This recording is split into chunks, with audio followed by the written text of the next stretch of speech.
बिस्मिल्लाहिर्रहमानिर्रहीम। अस्सलाम वालेकुम बहनों, भाइयों, दोस्तों और बुजुर्गों।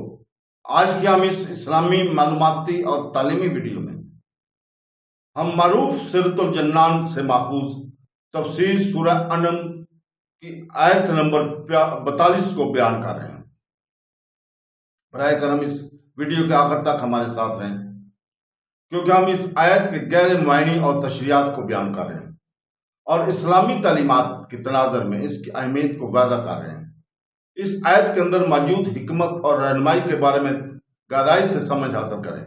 इस आयत की तिलावत हम उर्दू और अंग्रेजी तर्जमा के साथ आज सुबह पाकिस्तानी वक्त के मुताबिक सुबह 6 बजे कर चुके हैं। इसलिए बराए मेहरबानी इस वीडियो को अपने रिश्तेदारों और जानने वालों तक जरूर शेयर करें, ताकि वो भी इससे मुस्तफीद हो सके।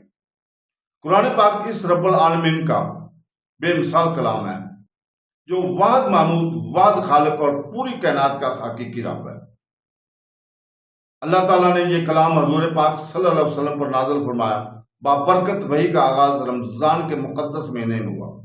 सैयदना जिब्राइल अलैहिस्सलाम को हजूर पाक सल्लल्लाहु अलैहि वसल्लम पर वही लाने का सादत हासिल हुई। कुछ बाबरकत आयात आप पर बराह रास्त अता की गई। हालात व वाक़यात के लिहाज से सबसे फसीह ज़बान अरबी ज़बान में तकरीबन 23 साल के अरसे में वही अल्लाह का नज़ुल हुआ। सूरह अनम कुरान मजीद की 6ठी सूरत है, जिसमें 165 आयात और 20 रुकू हैं। इब्ने अब्बास की रिवायत के मुताबिक पूरी सूरह मक्का मुकर्रमा में ही एक ही नशिस्त में नाज़िल हुई।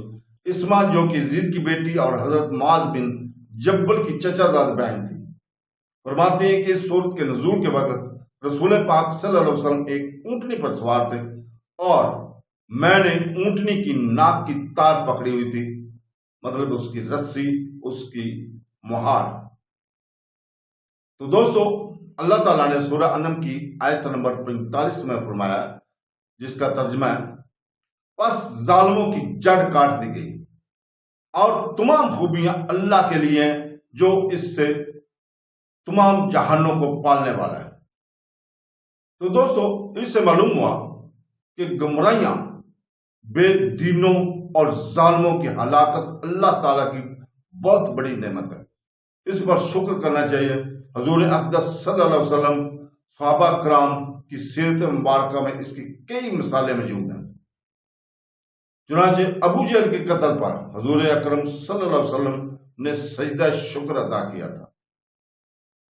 तो दोस्तों, इससे मालूम हुआ कि जालिमों को इस तरह की सजा मिले तो हमें भी शुक्र करना चाहिए। तो दोस्तों, अल्लाह ताला से दुआ है कि वो हमें कुरान मजीद को तर्जुमे के साथ पढ़ने और उसको समझने और उसकी तफसीर पढ़ने और उसको समझने की हिम्मत दे और तौफीक दे। अल्लाह हाफ़िज़।